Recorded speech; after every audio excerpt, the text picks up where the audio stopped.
Selain pasal penistaan agama, pimpinan Pondok Pesantren Al Zaitun Panji Gumilang diduga terjerat tindak pidana Undang-Undang Informasi dan Transaksi Elektronik (ITE). Namun hingga kini status Panji Gumilang masih sebagai terlapor.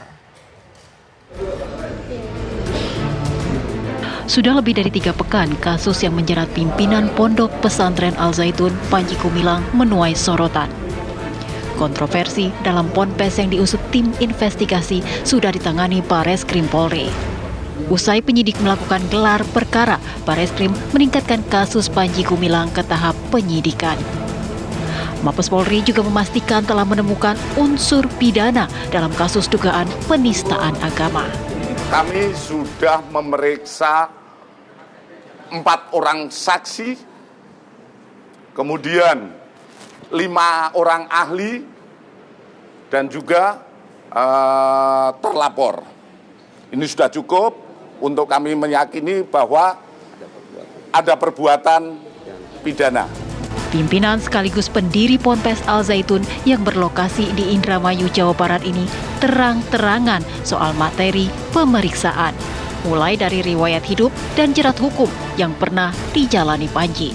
Tentunya ditanya tentang riwayat hidup. Sudah dijawab.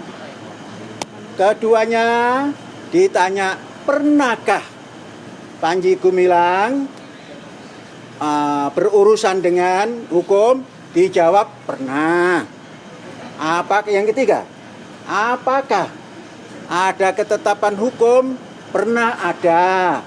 Ini malah nambah ini ya. Berapa itu ketetapan hukumnya? Saya pernah dihukum 10 bulan. Nah kan sudah tuh 4 itu. Saya janji 3 keluar 4. Belum sampai ke sana. Tapi siap nggak Pak? Siap nggak Pak? Jangan ngomong siap tidak siap. Urusannya belum selesai. Berarti tudingan lagi dipanggil Pak. Nah kalau banyak-banyak omongan begini nggak bisa jawab. Oke, kasih jalan. Panji terancam pasal 156 KUHP tentang penistaan agama. Dalam pasal ini diuraikan bahwa ancaman hukuman penjara paling lama 5 tahun. Namun hingga kini Panji masih berstatus sebagai terlapor dan belum ada tersangka sama sekali. Usut punya usut, ternyata Panji tak hanya terlibat dalam satu kasus. Kepolisian kini tengah mendalami dugaan pelanggaran Undang-Undang Informasi Transaksi Elektronik atau ITE. Kami sudah mengirim SPDP ke Kejaksaan. Kemudian dari hasil penyidikan yang dilaksanakan oleh penyidik dalam hal ini kasus DIK 1, kasus DIK 1 itu menemukan sebuah tindak pidana baru yang kita nyatakan baru, yaitu tentang Undang-Undang IT, di mana ini juga kita masukkan dalam SPDP yang dilayangkan kepada Kejaksaan. Dugaan kasus lain yang berafiliasi dengan aktivitas dan keberadaan Ponpes Al Zaitun pun kini tengah diusut.